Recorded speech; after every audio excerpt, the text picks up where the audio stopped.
And good morning, everybody. Today I'd like to spend some time talking about the concept of using vibrato as a lead player. Now, I can't stress the importance enough that if you play lead guitar, you want to develop a really good vibrato.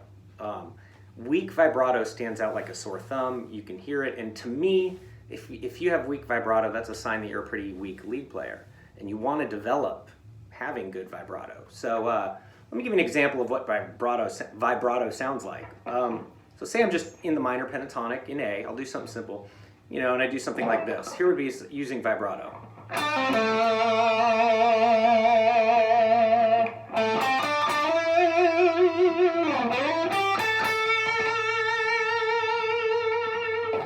Notice you want to keep it even, okay? So when you're playing vibrato, some people have a really quick vibrato, like.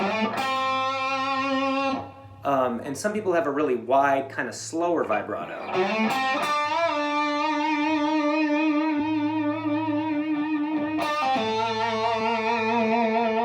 But the idea is, one of my teachers told me, try taking a note and using vibrato on it for 10 seconds straight without stopping, right? So the idea is, if I'm on the first 3 strings, so say I'm taking the 5th fret of the 1st string, using my first finger, all right, I tend to rock the note up like this, kind of, towards me.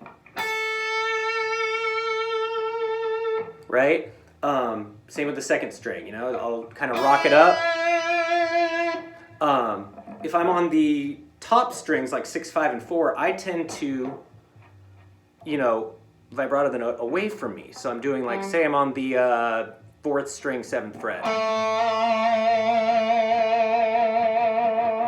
Now try to keep it even. Like I said, like if it's okay to have fast vibrato or slower, but whatever you start with, try to keep it even. So kind of an up close look at it.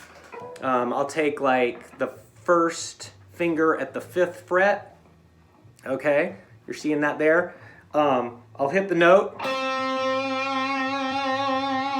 And one thing to also do that I've noticed is like mute the strings that are in front of you and behind you with your finger, like maybe your thumb and any finger really, so that those strings aren't going to ring out and sound all weird. So like if I say I'm hitting this note, I got my thumb, so I'm on the 3rd string, I have my thumb on the 4th string and like my 3rd finger, or 2nd finger rather, on the 2nd string to kind of mute it out.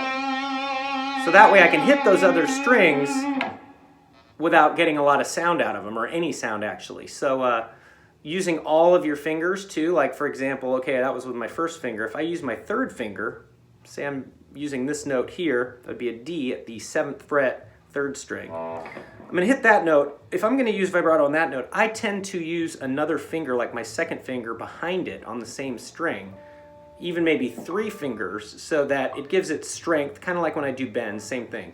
All right, so I hit that note, I'm gonna kind of rock it up back and forth, and from that point, trying it with different fingers, even the pinky finger, which, stuff like that. So, it's the difference, it's really expressive. It's the difference between landing on a note with no vibrato, which can work too in certain contexts, like if I went and didn't use any vibrato versus this, giving it some attitude, okay? So work on that, vibrato, the importance of it. Use it in your playing. It's often overlooked. Hope you guys all have a great one.